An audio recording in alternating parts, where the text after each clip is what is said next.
দীর্ঘ 2 থেকে 2.5 ঘন্টা গাড়ি চালাতেছি একটা না, শুধু মরুভূমি আর মরুভূমি, মাঝে মাঝে এরকম একটা মাত্রা দেখতে পাই আর এখানে সব মরুভূমি। একটা পাখালা নাই, এক গ্লাস পানি খাইতে পারতেছি না। পানি বোতল ছিল একদম খালি করে দিয়েছি, খাই শুধু গাড়ি চালাতেছি, মাগার আর কিছু পাই না। আর মাঝে মাঝে একটা দুইটা গাড়ি দেখি।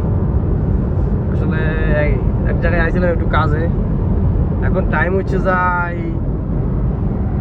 দেখেন 2:48।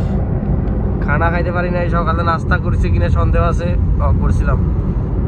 আরে দেখেন এই আমি 2 থেকে 2.5 ঘন্টা হইব, আর দুইটা মানুষ দেখেন হাত তুলে রেখেছে।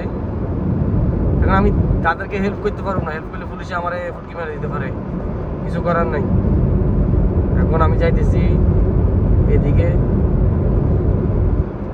কবে আমার গন্তব্য পাইব, আমার লোকেশন মেইন রাস্তায় পাইতেছি না। মেইন রাস্তা মনে হয় আরো আধা ঘন্টা 1 ঘন্টা পরে পাইলে পাইতে পারে।